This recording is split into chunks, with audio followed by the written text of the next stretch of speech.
All right. Mitchell, are you ready for me to introduce you? Yes, can you hear me? Yes. Okay. Hi. Hello, everybody. Welcome to another OHA online Zoom presentation. Glad you all made it this week. Sorry about the hiccup last week. A lot of us didn't have electricity, so thanks for bearing with us and showing up this week.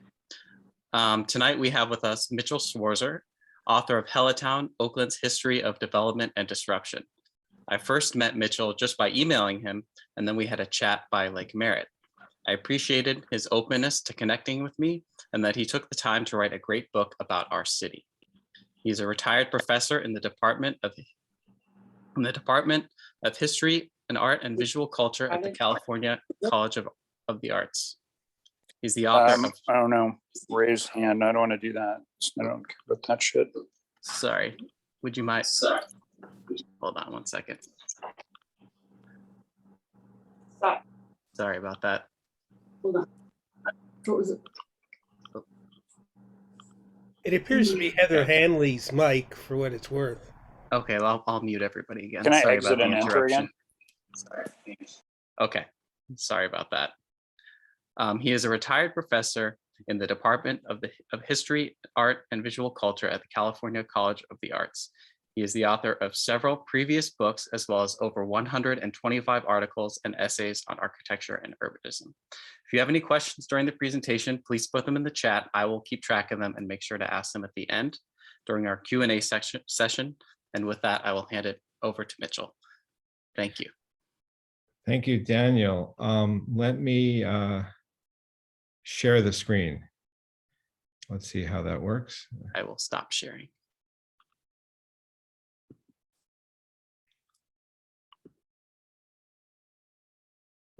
It says the host has disabled. Oh, I maybe need to promote you to co-host. You don't do anything. Okay, give it a try. Yeah, I got promoted today. Perfect. Okay. No, don't let me. All right. Okay. Can everybody see? Can you all see Daniel, can you see? Yeah. the? Yes. Okay. Looks Well, perfect. Okay, I want to thank you, the OHA, for inviting me for this talk. And thank you, Daniel, for arranging it and for your introduction. I'm gonna give a kind of different take on the book. There's a lot, I've been lecturing on the book since September for various radio, podcast, organizational meetings and the like. Let me start off by saying the book is a history of Oakland's built environment from roughly the 1890s to what I saw as the Great Recession, so around 2010 and 2110, and excuse me, 2010. And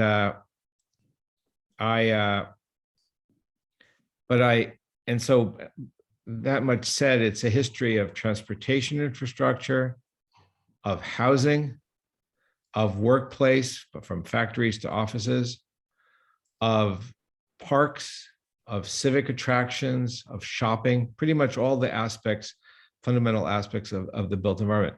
What I'm going to do today, though, is discuss all of that through the good, the could have been good, the sort of bad, and the very bad. So 4 categories, and then I'll end up with some comments about today's situation. Okay. Let me see. Okay, the good. Okay, I'd like to start off just talking about some buildings that I consider, to be exemplary within Oakland. And I'll start off with an early set, the City Hall, the Memorial Auditorium, and the Paramount Theater. City Hall, I think is a really important building architecturally speaking, because what it did is marry the idea of this section. Daniel, can you all see when I move my cursor? Yes. Good. So it married the idea of a commercial office building, which was just emerging, over the past 25 years, since the early 1890s, with the idea of a monumental civic building. So the cupola at the top, and then the grandiose base with the arch and the colonnade. It married two different forms, and it's the first building of its kind in the United States to do that. And at the time in 1914, it was the tallest city hall in California. So it's, I think it's a really important building. The Memorial Auditorium, important for its, sculptural niches, but I think most important perhaps because this is now called, it was called later from the 1980s, the Henry J. Kaiser Center. It was really the place that Oaklanders met more than anywhere else. I think I'm hearing some sounds from somewhere, Daniel. I don't know where. I'll look for that. Yeah. This is the place the art gallery was located in here. There's a concert hall in here, Calvin Simmons Concert Hall, but there was also a sporting arena for roller derby, for basketball games, lectures, concerts, you name it. It's very sad, and I'll get to this at the very end of the talk, that this building has been vacant now for over 15 years. And lastly, the Paramount Theater, which I think is our grandest, you could call it Art Deco, 1920s, early 1930s building by Timothy Pfluger. I think it's Timothy Pfluger's masterpiece. He's a Bay Area architect who did some important buildings in San Francisco and various suburbs around. And, it's really a remarkable movie theater. That's what it was. What its purpose was in 1932, but later in the 1970s, it was converted to be the home of the Oakland Ballet as well as the Oakland Symphony. I think one of the signal contributions by Oakland and Barclay, and I perhaps want to even emphasize Barclay because Oakland's mayor at the time was not that cooperative. Mayor, I'll get back to him later, Mayor Davey, longest served mayor in Oakland history and one of the worst. But mayor, by 1934, the formation of the East Bay Municipal Utility District in the 1920s, when Oakland, Barclay, and the East Bay cities formed a water district, decided not to join the San Francisco water district at Hetchy, developed a series of dams at the lower reaches of the Mokelumne River, brought water to the East Bay, and they were left with a surplus of land that they really didn't need from their watersheds, mainly on the other side of the hills in Contra Costa County, but at the top of the hills as well.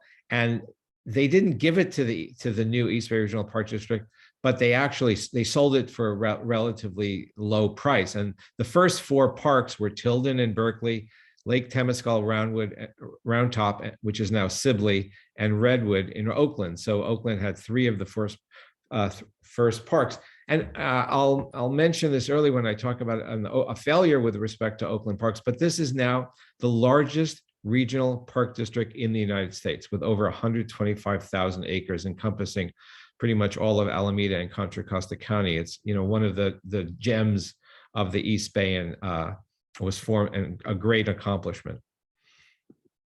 Another kind of interesting juxtaposition, I think, is this world called Fairyland, which was formed through the Lake Merritt Breakfast Club in 1950, and the Oakland Parks Department under William C. Mott, and small 2.5 acre site with all these lived basically habitats for fairy tales, where children who read the fairy tales can then later go, or read the fairy tales, can later go and inhabit the physical space of the fairy tale and enact their own imaginative play within those physical spaces. And it's really the first of its kind. And a legend has it that Walt Disney went there. He sent some of his people there, and Disneyland opened 5 years later on a much larger scale. I think the best modernist complex in Oakland is the Kaiser Center and its nearby building, the Ordway, which was built a bit later. You have to remember in 1959, when the Kaiser Center was built as a combination mixed use shopping center. There was a White House and a Grodin's department store. There's a 4-story parking garage. There's an office building, and there's this marvelous landscape modernist park high up, so that you really get a sense of the tall buildings as if you're in a park, which was the Swiss French architect Le Corbusier's idea all along. Towers in the park, seen without automobiles cruising around. So if you want to really have that sense, go to the Kaiser Center. Really important, another, I'd say, if you talk about Oakland's most important architectural sites, this has to rank very high. The Oakland Museum, here's an aerial shot of it, which opened in 1969. It was a combination bringing together of 3 separate museums that were all existing in very cramped quarters: the art gallery in the auditorium, the history museum in the Carson Stanford house, and the Snow Museum, which is in a building that was demolished in today's Snow Park, which was the Natural History Museum. And they were brought together, and the contract was awarded to Eero Saarinen, but by circumstance, he died while he was starting, designs, and Kevin Roche became the lead architect. And it's a very fascinating structure. It's really one of the exemplars of a building as a landscape, right? It's a place. You walk all up and down it. The galleries are located underneath the landscape terraces. There's this great garden here. It's changed a little bit from this photo, but you get a sense of that. And I just wanted to juxtapose these 3 wonderful interiors. I think these are, for my money, these are 3 of the best interiors in Oakland. The old Conn's department store that is no longer a department store. I guess it's called the Rotunda building now. It's an event space. The chapel at Mills College by Charles Callister, a great Bay Area architect, mid-century. And then Skidmore, Eximero, Craig Hartman, architect, did the Cathedral by the lake. And here's a view of the interior. You have this wonderful elliptical dome. You have a Vesica Pisces, which is a form, kind of an ellipsis in the form of a fish, which was an early Christian symbol, and an octagonal dome, a dome built, from this octagon. 3 wonderful interiors. And lastly, I wanted to point out, given who I'm talking to, some great examples of adaptive reuse, I think. One was the Peralta House, which was built in 1870 for the Peralta family, the Californios, right? Who basically, the family of Luis Peralta, who owned all of Oakland and Berkeley at one time during the Spanish-Mexican era, and eventually, lost control of the house. This is the 3rd house. There were 2 earlier adobes. And it became a rooming house at one point in kind of bad condition. And the city of Oakland eventually bought it in the 1970s, and it was opened up as the Peralta Hacienda Historical Park as a place to examine Oakland's early history, as well as the history of the surrounding area, the Fruitvale neighborhood, as well as so from the Ohlone all the way up to contemporary Fruitvale. The California Hotel, 1930, one of probably the grandest hotel other than the Claremont built in Oakland outside of the central business district, and one of the first hotels to start admitting blacks that they could go to both the nightclub as well as stay in the rooms. So it became a very important part of the circuit of Black musicians and travelers on the West Coast. It was converted to adult low-income housing in a great renovation in 2015. And then from industrial Oakland, this is just one example of many. I'll talk a little more about industrial Oakland as we go on, but this is a place where General Electric Corporation manufactured light bulbs. And it, like many other things, went out of business, and it was converted into a loft building, residential loft building, in 2014. And then lastly, a piece of the old port of Oakland, the port that prior to the container port that we know today, this is the 9th Avenue terminal, and part of it was preserved, maybe, the head house, and then a little bits of behind it, there's a big park. and it was opened up as part of the Brooklyn Basin development in 2020. Now, some of the things that would have been really great.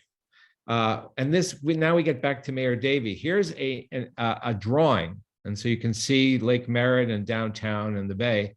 And this was going to be Oakland's Golden Gate Park or Central Park, a grand park, but it was different. It was even more spectacular in a lot of ways because it was inspired by Frederick Law Olmsted's idea when he came to Oakland and Berkeley in the late 1860s, that the unique feature of our natural landscape were the creeks that ran from the high hills all the way down to the bay.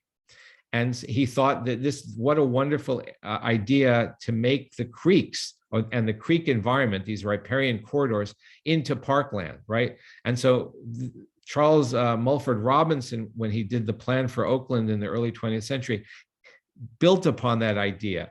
And the idea was you would basically be able to go from the mud flats by the bay here at the bottom of Lake Merritt, all the way along Lake Merritt. He was going to preserve Haddon Heights as part of the park, and then go up into what is now mainly Crocker Highlands, all the way up to Diamond Canyon and up to Joaquin Miller Park, what is now Joaquin Miller Park, and then up to Redwood Park. So this would have been a park that you could have walked from the bay to the very tallest peaks in Oakland, from the pickleweed mud flats up to the high redwoods. Mayor Davey, as I said, Mayor Mott was very concerned, the earlier mayor, with getting Lakeside Park built, that small park which is over here by Lake Merritt. Also getting the City Hall and Municipal Auditorium built. In 1915, he was succeeded by Mayor John Davey. And Davey was really against using government funds or taxpayer or even bond issues, anything to acquire parklands. And he fought it vociferously. And the developers were closing in each decade, each year, really, all through the teens. And by the end of the 19-teens, it was lost. And most of this almost all of it is now residential areas. And Oakland lost its chance. We really don't have a large central park, and it's really one of the colossal failures, I think, of Oakland. Really sad. And you can sense that when you go to Lake Merritt on any beautiful day and see how crowded it is. People are really dying for a larger space. Another plan that didn't happen was and this is really a plan that was hatched around the time of the municipal. Here's the auditorium, the municipal auditorium. So this is from 1915, and there were many iterations. This is the 1947 iteration, which included, and these black buildings are the buildings that actually were built over time, but they were never built in one moment. You had the post office built a little bit after the auditorium. You had the courthouse built in the early 1930s. The library built in 1951. The exposition hall was torn down later. That was a 30s building that was torn down. So you really have about 4 buildings left, and the school administration building here. And then all these other ideas that they were going to relocate City Hall. They were going to have federal buildings. They were going to build an art museum here. This idea to use the lake as a kind of backdrop for this great civic center, both along the lake. Other ideas had an opera house and a symphony hall alongside the lake, and none of this really happened. And really, freeway building and urban renewal took over in the 1950s, and I'll mention that. Another would have been great was the original Bart system. And this is a drawing made later of what the original Bart system might have looked like. It was originally going to include 9 Bay Area counties, all 9. It eventually, all of them dropped out except for Alameda, Contra Costa, and San Francisco, right? So we were down to 3 by the early 1960s when the plan was approved, and when construction was finished in 1974, that's all we had. So all of these additional lines in Contra Costa County, across the Hayward, and down to San Jose and up to Marin, and even into Solano County, none of this happened, right? But what's also sad, so that's one really sad thing, that we never got the kind of great regional rail transportation that we could have had. And especially we would love now in this era of really high gas prices. Another thing that was sad is that you look at the original plan for Oakland, and it's probably hard for you to see on this map, but so I've listed them out here. There were going to be 3 more stations on what used to be called the Fremont. Now it's the Berryessa line heading into East Oakland. So if you notice today, there, when you from Lake Merritt to San Leandro station, there are only 2 stations, right? There's Fruitvale and Coliseum. That's all there is. There was going to be an East Lake station, a 55th Avenue station, and a 98th Avenue station, as well as stations. There was going to be a spur, which got built not that long ago, finally, which only has 1 airport station now. There was also going to be a Hegenberger. And there was also going to be a station by Children's Hospital on the Richmond line. So that would have been between MacArthur and Ashby, another station in Oakland. And they were dropped during the 1960s. Not many other stations were dropped. And I can't help but think that the 1960s, when Oakland was becoming having a larger and larger Black population in those exact flatland neighborhoods of East and North Oakland, that the Bart management didn't see the need to build, to open station in predominantly Black neighborhoods, and kind of limited that. Another,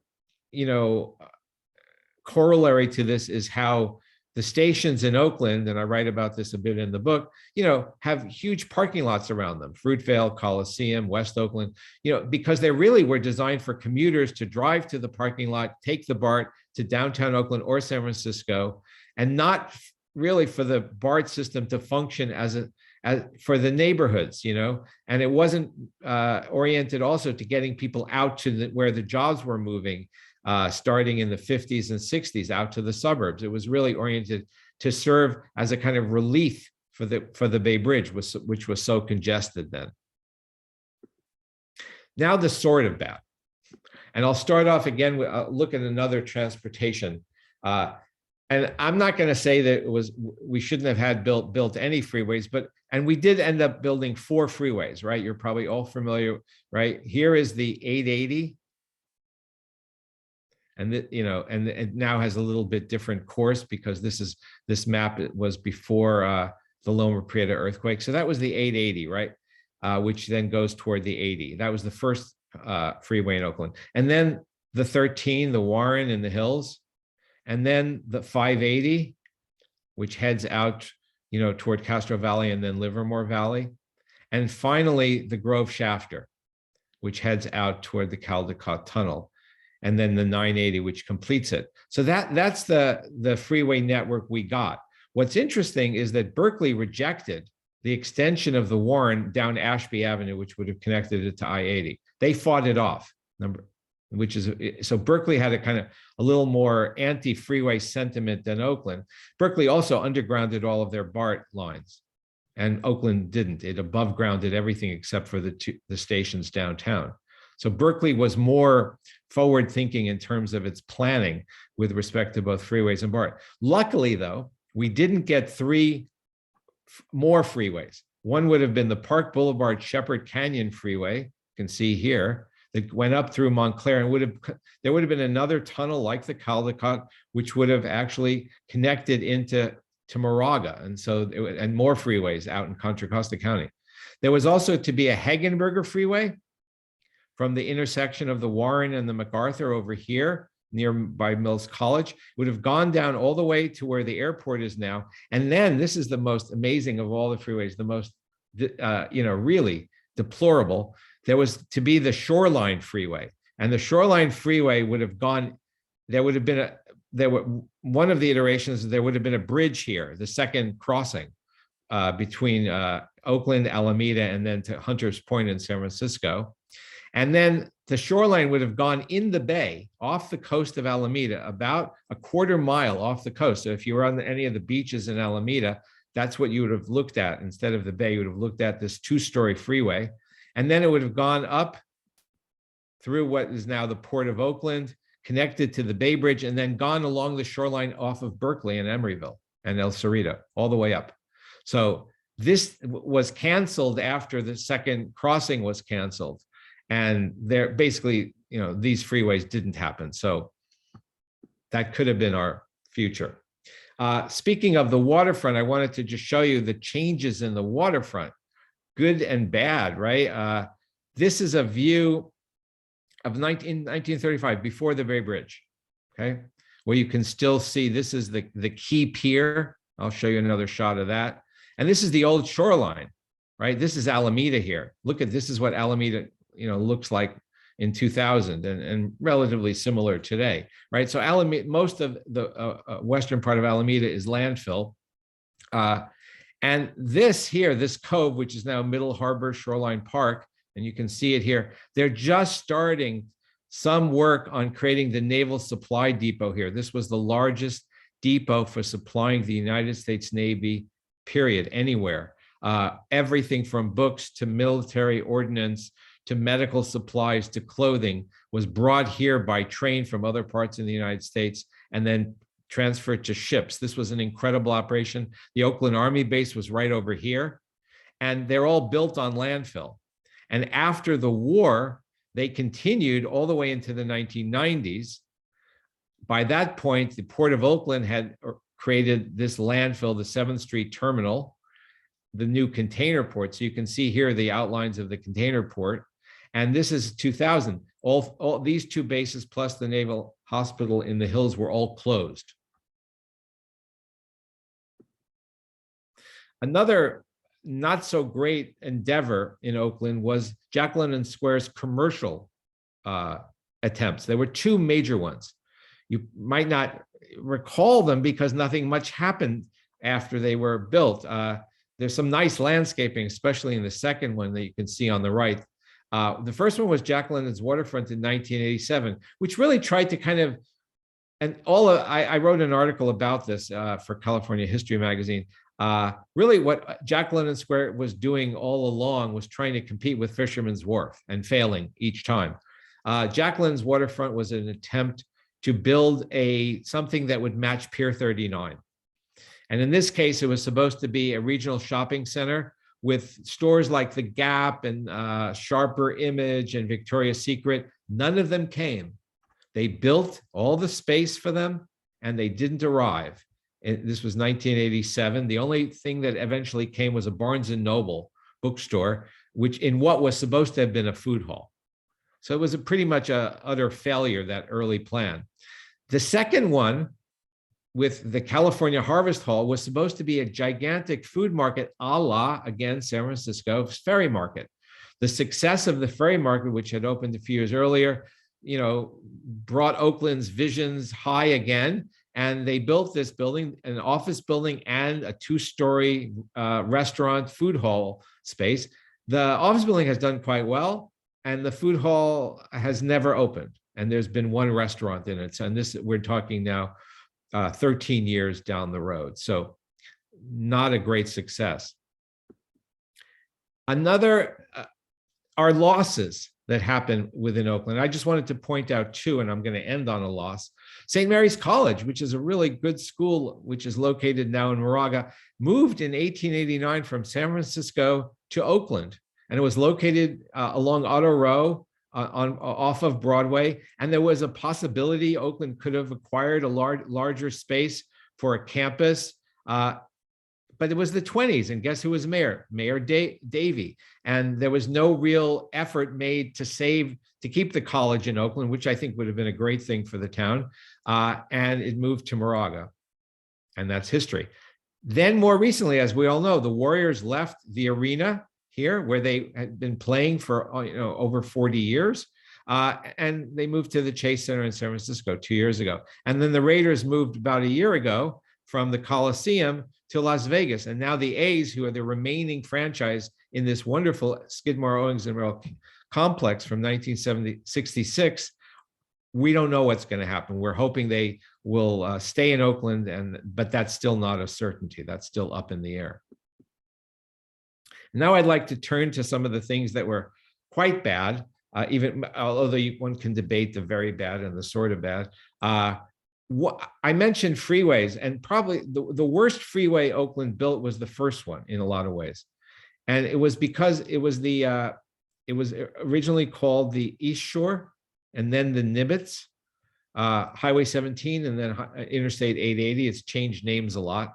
But what it did throughout, and this is a project that was from 1948 to 1958, it went right through Oakland's three principal non-white neighborhoods: Chinatown, the Mexican community, which was west of Broadway, near where the courthouse is and the closed jail, and then the Black community, which was centered in West Oakland. The Nimitz went right through all of them, and Chinatown had to relocate. The Mexican community largely relocated east of Lake Merritt, and the Black community had a double-decker freeway running right through the middle of it, because it runs right where Mandela Parkway is today. It ran right where Mandela Parkway is today. And here it is. Here's a view of it. In 1989, it collapsed during the Loma Prieta earthquake, killing 46 people. And luckily, by that point, West Oakland was much more mobilized, and they fought off the idea, because Caltrans wanted to rebuild it where it was. They fought that off, and they forced the state to relocate the freeway on the edge of West Oakland, on the western edge, instead of right through the heart of the community. Another really sad thing that happened was the loss of all streetcars and interurbans. Oakland had a remarkably dense, efficient network of streetcars and interurbans. Interurbans are basically longer versions of streetcars that are grouped together in usually 4 or 5 trains. And they go a bit faster and they go longer distances. And basically they brought Oaklanders, there were several lines, A, B, C, D, E, F, from Barclay and different parts of Oakland. Southern Pacific also had lines, electric lines like the interurbans, through Alameda and parts of Oakland. And they brought people from, the neighborhoods to these moles. And this is an example of one of the old moles, of which there were 4 moles: the Key Mole, the Southern Pacific Mole, the Western Pacific Mole, and the Alameda Mole. What a mole was a trestle built out into the bay as far as one could. And the reason you built as far as one could into the bay is that trains traveled faster than ferries. So if the trains could zip out all the way out to the mole, people got off the train, the interurban, got onto a ferry and took the ferry to San Francisco. This is how you got to San Francisco before 1936, before the bridge. And in 1936, all traffic was taken from the moles to the Bay Bridge. So the lower deck had the interurbans now traveled on the lower deck of the bridge to the Transbay Terminal in San Francisco. But by 1958, they closed those as well. They turned the bottom of the Bay Bridge into all automotive, knowing that there was going to be a Bart line under the bay, which still was, so there was no rail transportation at all from 1958 until 1972, when the first Oakland line opened. And so here's the old, and I looked at estimates. I live above Lake Merritt, Lakeshore District. You could get from the Lakeshore District on the B line to the Key Mole and then take the ferry, and you could get to the Embarcadero, it's a ferry building, in about 40 minutes. And today it's no faster at all. And the difference is this stopped at lots of stops within Oakland, and there were many different interurbans. So it was a really great system, and we would love to have some of that in addition to the BART system today. Deindustrialization hit really hard in Oakland. I mean, Oakland was an industrial powerhouse from the early 20th century all the way through the 1960s. And by the 50s and 60s, it starts to collapse. This is not really Oakland's fault in and of itself. Here are just some examples of all the industries. Canneries, the shredded wheat, there was Kellogg's, there were a lot, there were General Mills had plants, resource industries from the Central Valley and from the Bay Area itself, because Fruitvale and Hayward, San Leandro were filled with orchards at one point, and the canneries made sense to be located here. We also had Magnavox Corporation in Oakland. We had Marchand Calculator. So electronics industry was actually very prominent in Oakland. Railroads, of course, this is a view of the Southern Pacific Rail Yard in West Oakland, the roundhouse in the background, collapsed by the 1950s. automotive assembly. Oakland was the second largest automotive assembly west of St. Louis. Only Los Angeles was larger. And we had Chevrolet, Durant Motors, Fagile Motors. There was also a Ford plant in Richmond. And there, for a brief time, there was a Chrysler plant in San Leandro. This was a major automotive center. And then shipbuilding during both world wars. This is a view of the Union shipyard. Pretty much all of this by the 1990s, along with the military bases, closes. And so, Oakland, which had relied on industry and military bases for much of its employment all through the 20th century, really has none of it by the end of, very little by the end of the 20th century. Another big loss was the single room occupancy hotels or residential hotels. And this began with Operation Padlock in the 1960s, and it continued all the way through the end of the 20th century, even into the early 21st century. What residential hotels were was a huge resource of housing for poorer people, predominantly men who were transient, who didn't need a home all year. They worked at seasonal industries, and the amount of rooms offered by residential hotels or units around the United States was some 7 times as large as public housing. Okay, so this was an enormous resource, and pretty much every city, so Oakland's not alone in this, San Francisco kept a little bit more, but every city, in order to sanitize its downtown for what was seen as a great transition from a downtown that was mixed use and mixed income, working class up to upper middle class, to turn it all into upper middle and upper class. That was the goal in the 1960s and beyond.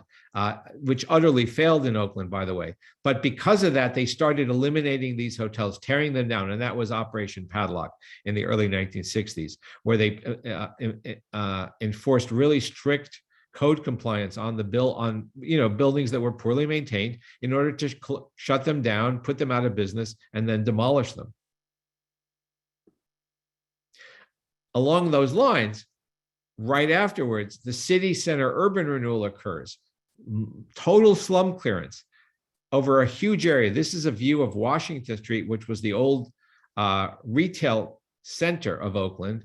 Later, it moves to Broadway. So by the 1960s, Washington Street is suffering. There's an attempt at a mall, a pedestrian mall along Washington, which doesn't do all that well. There's a view of one of the early views of earlier City Hall. So that's 14th Street, the end of Washington Street. But Oakland does radical surgery. This is something, urban renewal was a federal government / municipal cooperation whereby districts that were seen as not performing, as blighted, as in need of change, were given certain criteria and evaluation. And the federal government actually gave money to, buy the blocks through eminent domain.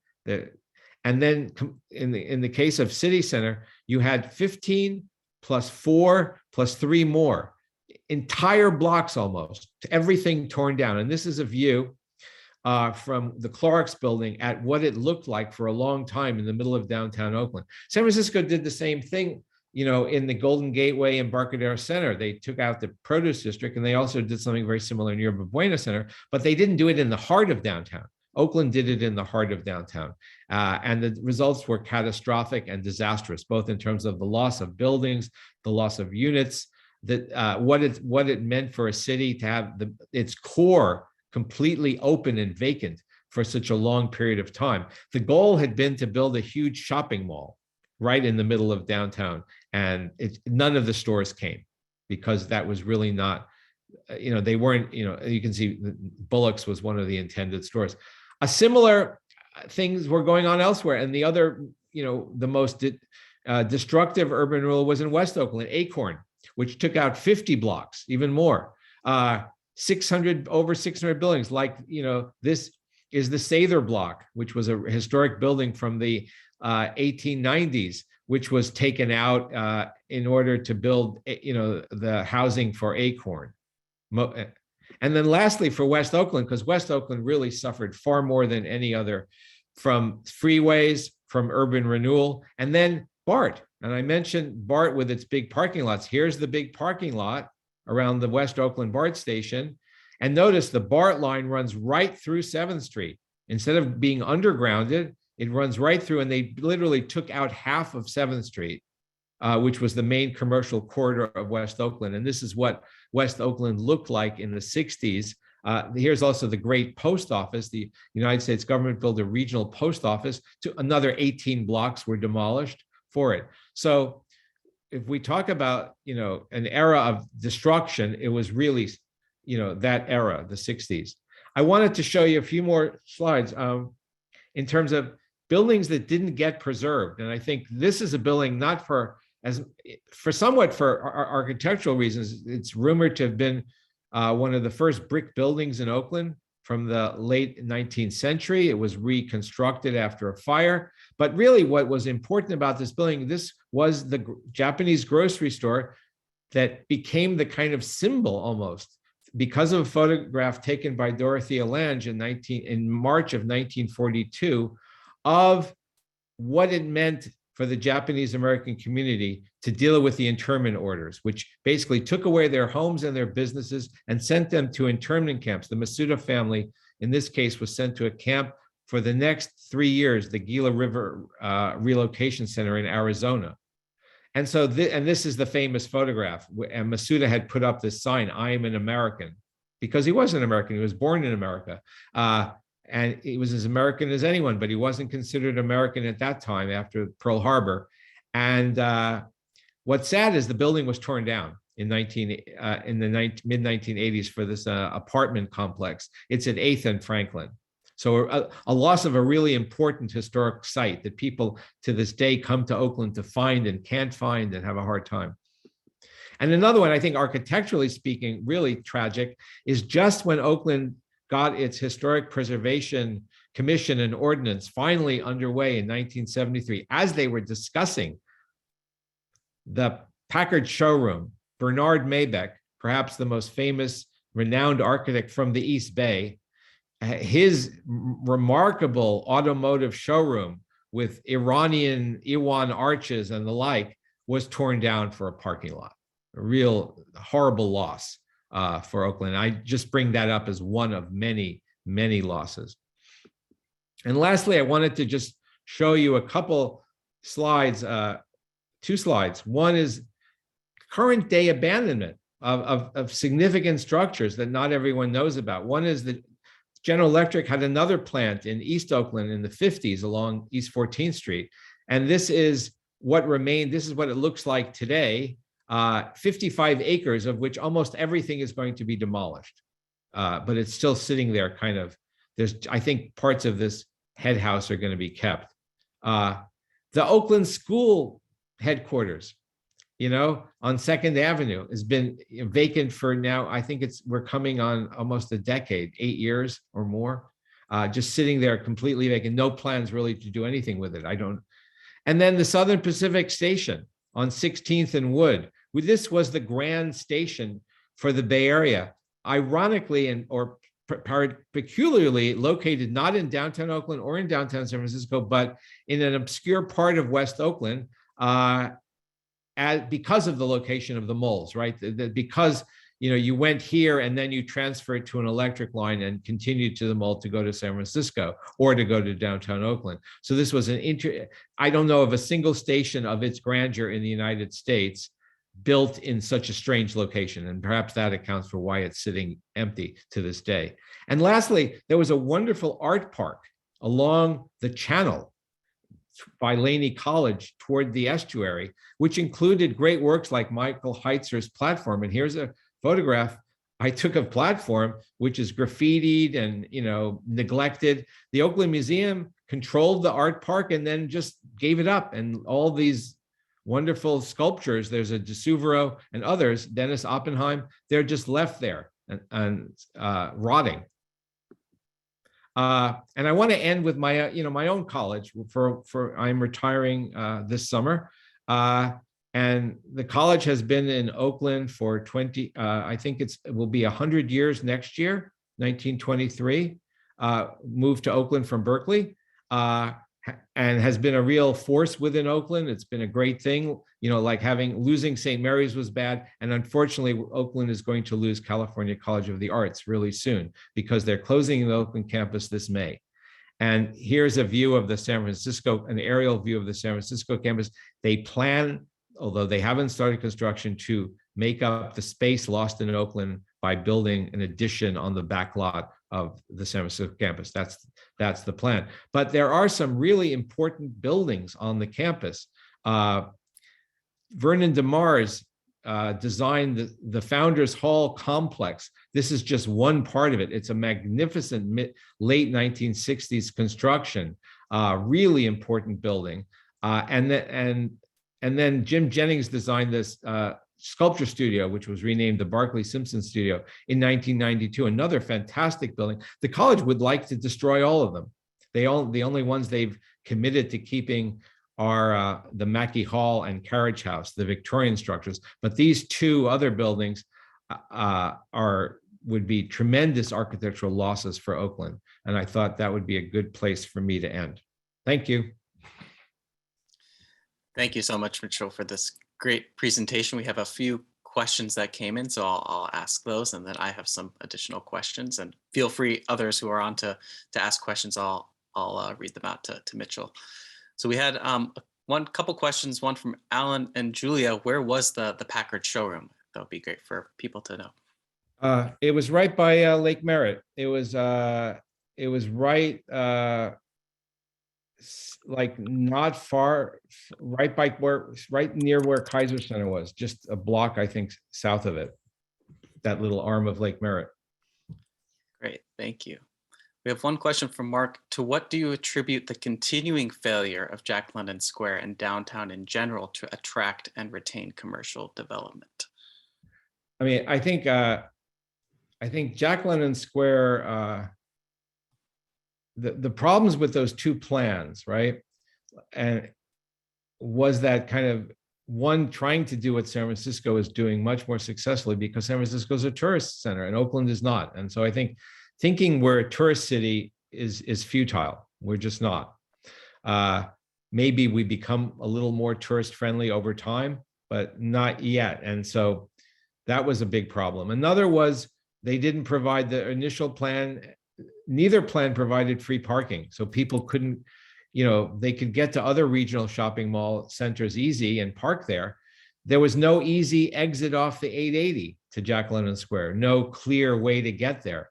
And downtown in the 80s was not what it is today. It was a lot rougher. And for the same reason that the city center plan did not attract all those department stores, which were really, the city center mall was really geared to suburban white women, from the upper hills and the suburbs coming to downtown Oakland. It was a kind of crazy idea because Oakland really wasn't looking at who was living in Oakland. They were looking at people from other areas. And I think the Jack London Square did something similar. Why the food hall failed in 2009, part of it is the Great Recession, bad timing. There was another plan to do it again, and then COVID hit. So it's been struck twice with bad luck. Maybe a third time will be a charm. But really, when you look at waterfront developments like Boston, like Baltimore, New York, and other cities, what succeeds, you need to have a magnet attraction. You need something big and powerful, like a museum, an aquarium, something like that. Jack London Square never had that.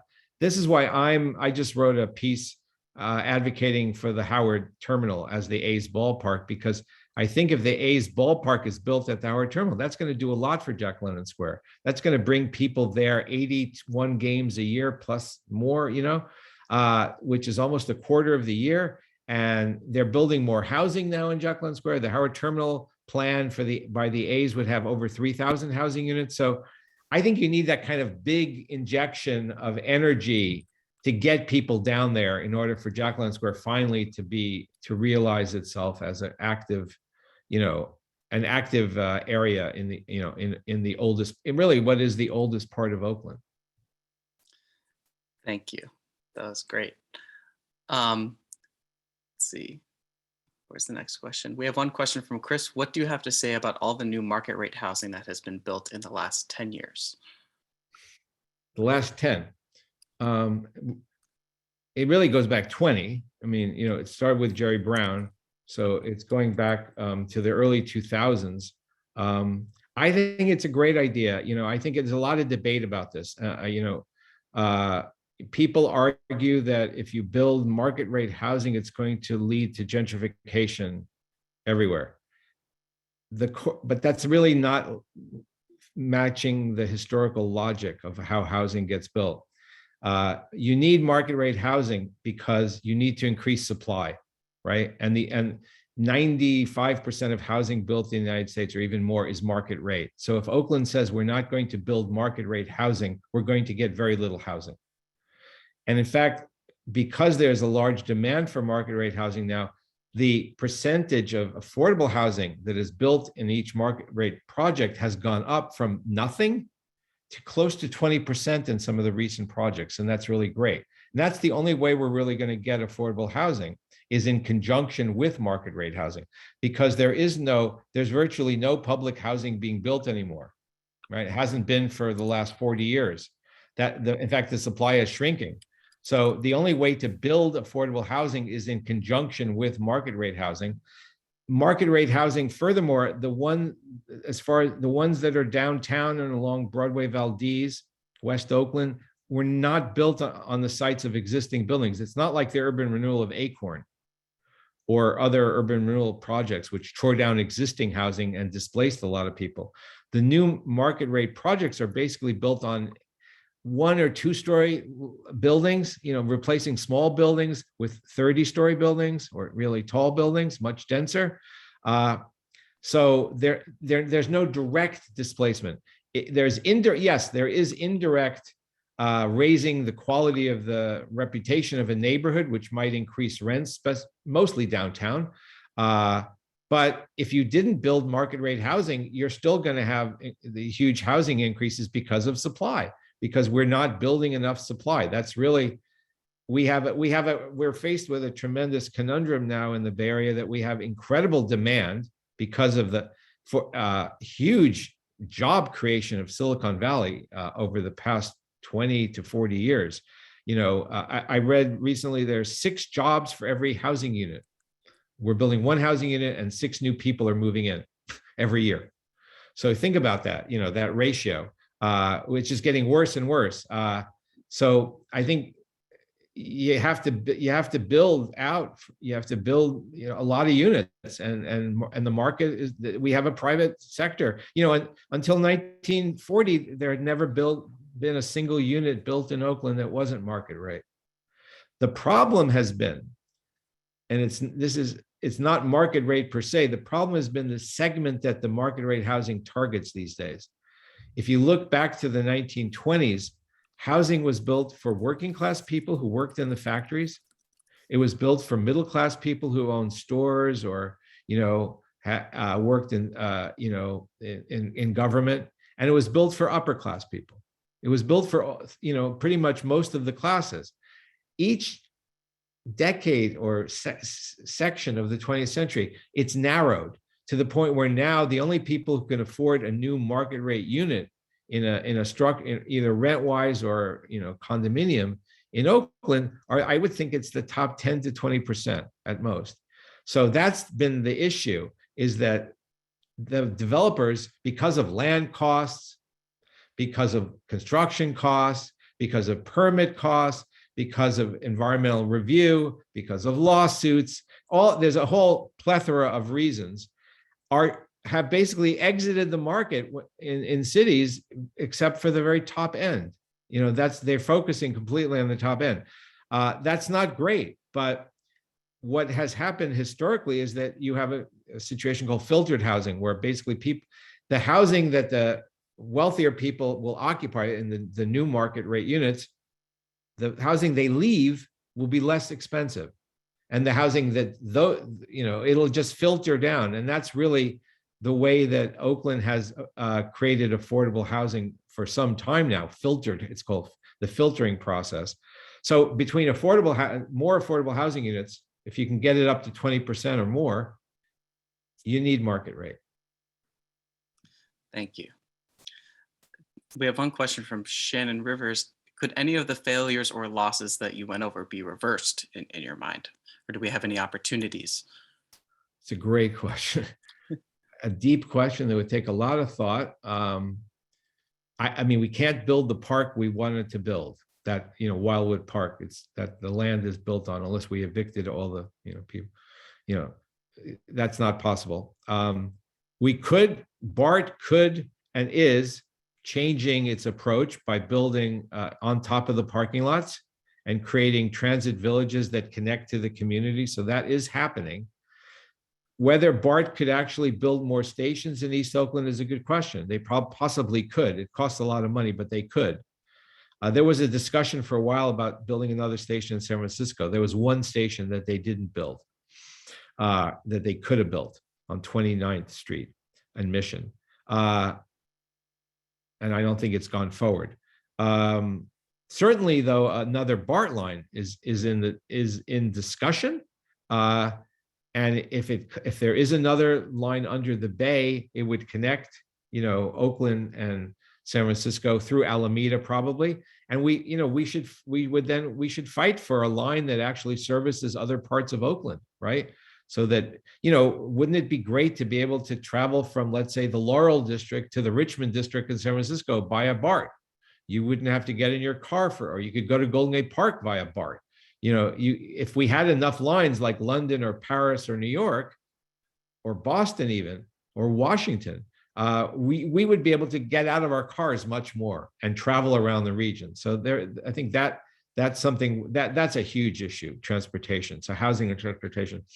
The urban renewal, you really can't go, that's not something I don't think we can learn not to do these things again.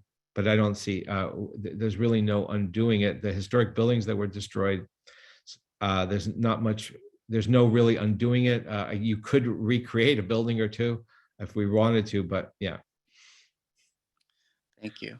One interesting thing that I found interesting in your book was your discussion of streetcars versus subways and metros, and how streetcars in Oakland created linear strips of commercial development versus nodes of activity. Can you talk a little bit about that and maybe second downtowns in Oakland and kind of other places of density? Yeah, I mean, it's interesting that, there were Werner Hegemann, who came to Oakland and did a plan in the teens.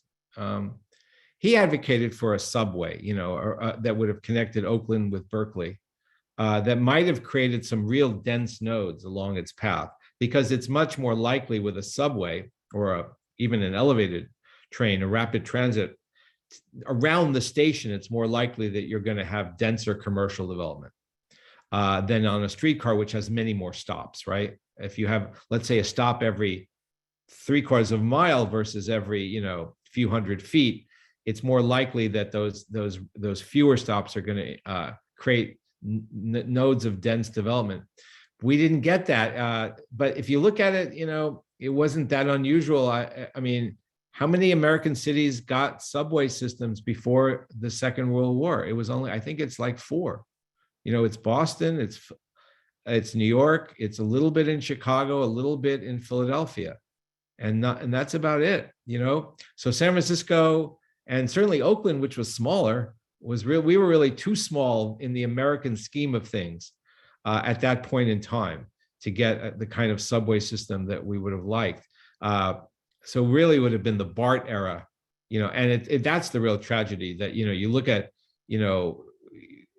what used to be the Fruitvale parking lot around, completely divorced from the Fruitvale community. The same with Coliseum, the same with West Oakland, destroy a lot of the community in the process. They didn't do that in the Mission.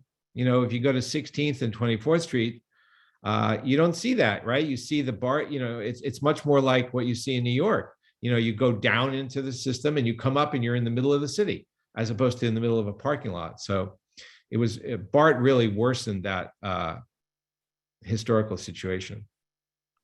Thank you. We have one question in from Andrew Alden. I think this is pretty interesting. A large earthquake will destroy wide swaths of Oakland. How can we make the replacements better? How can we think ahead into the future after that happens? Yes, it will. I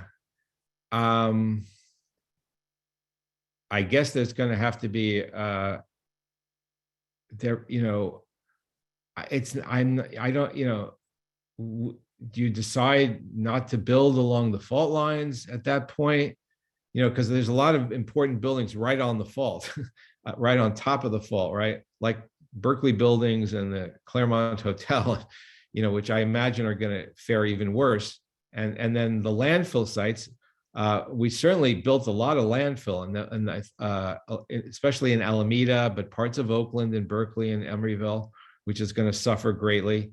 And in the 1950s and 60s, we were building those, you know, 3-story apartment buildings, you know, with very thin steel columns that support, you know, and a garage at the first level, which are very in danger of collapsing.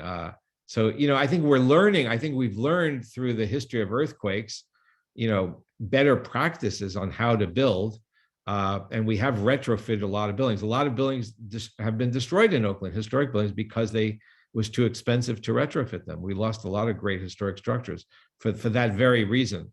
But I think, you know, I tend to think the bigger issue is fires. I can you know, building into the wildland interface is really insane. And that's really what I think a quarter of Californians live in the wildland interface now. So they're living in land that will burn for sure. And that is a bigger, I think, you know, with respect to earthquakes, I can't imagine abandoning the Bay Area, because that would, you know, we live in an area riven by faults. But certainly ceasing development in areas that like Santa Rosa parts and other, and then being much more careful with like the areas that did burn in the Oakland fire, because that's another issue that could happen, and is another Hills fire, right? That's very catastrophic. So yeah, we have to live with those two threats, the fire and the earthquake. Thank you. We had one question or one comment from Cynthia about Bart and AC Transit, and I think you make some interesting comments in your book about freeways and Bart and how they actually helped people bypass Oakland to get to San Francisco rather than, you know, bringing people to Oakland. Can you talk a little bit about that? Yeah, sure. I think the freeways did that too, right? You know, if you look at both BART and the freeway network, each of them occupies most of the land of any cities in the Bay Area. Oakland has the most land occupied by BART lines and freeway lines, because we're the centers of both networks. And so that disrupts a lot of Oakland, right? Because wherever there's BART and wherever there's freeways, roads are cut off, especially with freeways, that, you know, quality of the neighborhoods decline near the freeway exits and entrances. We have a lot of that. And so we're, on the one hand, I think Oakland boosters would often used to say, well, we're the center of the BART system. We're the center of the freeway system. This is absolutely fantastic. But at the same time, being the center of those systems means that we get much more disruption in terms of the construction and ongoing, you know, fumes from the freeways especially. But then also, yes, the possibility exists very easily, especially with BART, because you don't have the issue of the Bay Bridge. You can just, you know, from 12th Street to Embarcadero is 12 minutes. And to Union Square is another 5 minutes. So if Oakland's retail downtown is declining and it's not as exciting, why not go to San Francisco? And it really was the case that after BART was completed, Oakland hoped to get lots of office building, many office buildings, didn't get that many. And they didn't go near the BART station. Most of them went near Kaiser Center, which is further from BART. You know, San Francisco got a lot of office buildings, a lot. You know, so San Francisco really profited much more, both in terms of retail and office construction. And that's because it was easy to just BART under or freeway over Oakland. And it still is to this day. And so Oakland has to make itself attractive. You know, we have to give people a reason to get off in downtown Oakland. And that brings up the, you know, the market rate housing. I think the more housing there's been, if you just look at the difference between, let's say, 2000 and now, In 2000, there wasn't that much new housing downtown. Now there's been quite a bit. There's a lot of restaurants and bars and cafes and pop-ups and, food markets all around. It's Old Oakland, it's Jack London Square, it's Uptown, it's 17th Street, it's 14th Street, it's all over. Oh, the downtown feels safer. It feels more alive. The pandemic, of course, is putting a damper on all that, but hopefully that will change soon. So that's what Oakland. I think that's a direction. I think Mayor Brown was right about that, and Mayor Schaaf has continued that. That in order to make downtown vibrant, you need to bring people there. You need to have people on the streets, because that's what makes people feel safe. Having lots of other people, and so that's a first step to making us have a downtown that people want to go to, as opposed to, Bart under and go right to San Francisco. Cool, thank you. Let's see, we have one question from Cynthia. Was it a mistake to not build a ballpark more downtown? I think there was an area kind of near the Fox Theater that was being considered for an Oakland ballpark. Do you have any thoughts about that? Yeah, I have a friend, and he thinks that would have been a great idea. And I think it would have been a terrible idea. And I'll tell you why. I think, when they built the Coliseum where they built it, the other place they were considering was right behind the Memorial Auditorium where Laney College is. That was that was an early site that was considered and dropped because it was too tight. The area behind the Fox Theater was really tight. And I think, what's good about the Howard Terminal, it's on the edge of Jack London Square and the edge of downtown Oakland. It's not in the middle, right?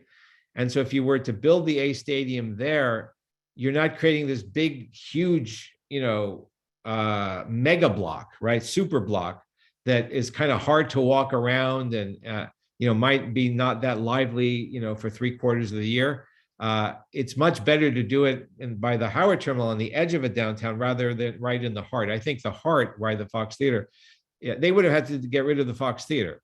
That was part of the plan. They might have kept the facade or something, but they would have gotten rid of the theater, and there would have been no housing units there. So you would have had this enormous structure right in the middle of, and if you look at most ballparks that have been built in recent years, they're not in the middle of downtown. They're like San Francisco's is not in the middle at all. It's really on an edge.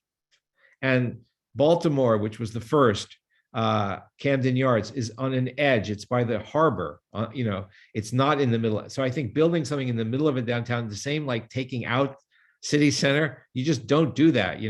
Downtown is a precious ecosystem, and it needs a real mix of uses. And to put a single use right in smack in the middle of it, like a shopping mall, like they wanted to build, or a ballpark, I don't think would have been a good idea. Cool, thank you. And we have one question from Raphael. In your research, how did Oakland previously deal with homelessness? Was homelessness is a very large issue in the city right now. Was it an issue in Oakland in your research? Yeah, I mean, it wasn't during the Depression years. There was a famous homeless community along the estuary called Pipeville, where people lived in concrete pipes that had been left there. So there, during the Great Depression, there was a big homeless problem. I don't think it was nearly as extreme as it is today until about 5-6 years ago. It started during the Reagan era. It has so many reasons, right? There's so many causes, right? We talked a little about the supply side, the lack of housing, right? And especially housing geared toward poor people. But it's also the state hospitals, right? The whole, the way in which mentally ill people are cared for in this country, the closure of state hospitals, which which themselves were very problematic, put a lot of people on the streets. And then the lack of a social network, kind of safety net, especially since the Reagan years to now, these last 40 some odd years, we've had a kind of harsh attitude toward poor people, and it's gotten worse and worse. And now I think since the mid 2000s, after the Great Recession, when things came back, it's gotten really bad. So yeah, I think what we're seeing in the last few years is I don't think it's ever been this bad and as widespread throughout the entire city. Certainly not since the Great Depression. Cool, thank you. And I think I'll ask one more question. One thing that I, noticed in your talk, you talked about how Jack London Square was trying to compete with Fisherman's Wharf. I think you mentioned City Center, trying to bring in suburban shoppers and creating, shopping mall in downtown. It seems like Oakland, from my read of your book, really tried to bring in aspects that maybe were working well in other cities and try to import them into the city of Oakland. Do you agree with that? And I guess, what do you think are like future outlook should be, or what do you think are the unique aspects of Oakland, or the unique strengths that we have today that we can celebrate and not, need to bring from other cities into our city? Yeah, I mean, I think you're right. I mean, I think it's normal. Most cities do that. They compete with each other. When I was researching parks, for instance, it seemed like every 5 years there would be some article about how Oakland doesn't have the number of parks per population and they would list all the other cities and what they had. So cities tend to compare themselves. And I think this has been going on for, a long, long time. And it's understandable. And I think Oakland thought, based on its geography, being on the continental side of the bay, having more flat land, having a milder climate, it thought, okay, we can overtake San Francisco. Because most cities, most areas begin with multiple urban centers that fight with each other to be the urban center, right? That's common. And once in a while, you end up with Minneapolis, St. Paul, with two centers that are almost the same size. That's very rare. I think that's the only case in the whole country. Or Dallas, Fort Worth is another one that's close. And we ended up with San Francisco being about twice as big as Oakland, right? 2 to 1. Not quite the same size. Chicago has a series of small cities around it, but nothing close to Chicago. Same with New York. Newark is much, much smaller, and so we ended up being the city that, we're not quite St. Paul to Minneapolis. We're not as close, but it was natural. I think we thought we were, it was possible for Oakland to become larger than San Francisco and the dominant city. And Oakland fought for that. And the fighting for that did a lot of positive things. It resulted in, I think, in a lot of ambition. And we got the Oakland Museum, which, was a world-class museum. The museums before the Oakland Museum were pathetic. The three, they were really sad. Imagine the Cameron Stanford House, right? That was a museum. I mean, it was tiny. And they had exhibits in closets, and the lighting was lamps, and it was a fire hazard. And the art gallery was in the, auditorium, 2 rooms, So the Oakland Museum was wow. And I think it was the thinking big that got us the Oakland Museum. It got us the Coliseum and the arena. It got us, at one point, we had 4 major league teams. And for a city of roughly 400,000 people, that's amazing. No other city has ever achieved that. And we have a lot of, I think people, the Raiders and the A's and the Warriors, I mean, this is a lot of Oakland pride is associated with these teams. And so I think that thinking big and competing with San Francisco had its pluses, but it also had, as I bring out, a lot of negatives, a lot of unrealistic, attempts. So I think we need to balance ambition with realism. I think that's been happening. I think perhaps what's interesting is if you look at from a preservation point of view and a development point of view, the last 40 years, 45 years, maybe since the mid to late 70s, there has not been a lot of big projects in Oakland. Transportation infrastructure is virtually the same. The rapid bus line on International Boulevard is the biggest change since Bart. And that's a long time. And that's not that big a change, if you ask me. We have not built many civic buildings.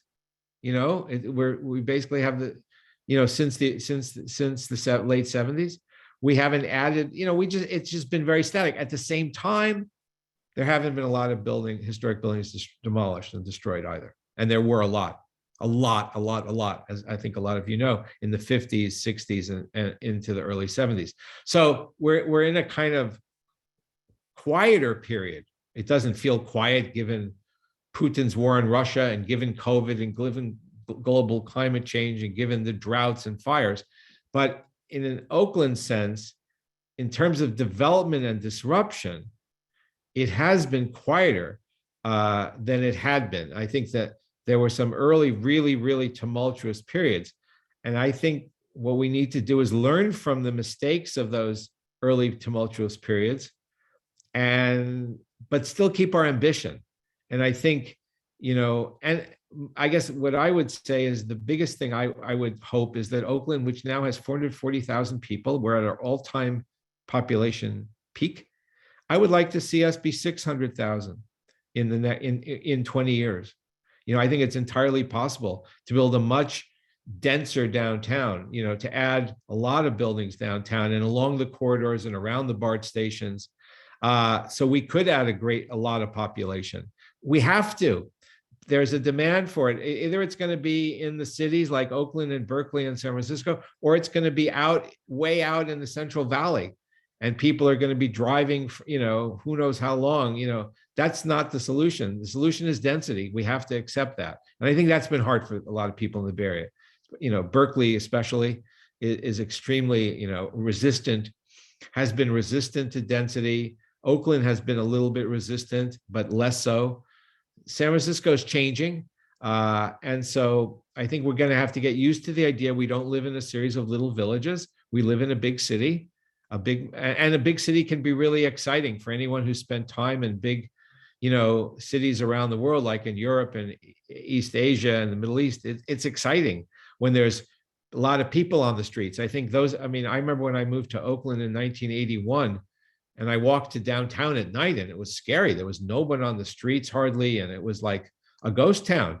And I don't think we want to go back to that. So I think we like the idea of going downtown and having it be vibrant. And the only way to do that is going to be to, keep increasing the population and the density. So, yeah. Cool. Thank you. Thank you so much for taking the time with us, the presentation, answering all the questions from our audience and from me.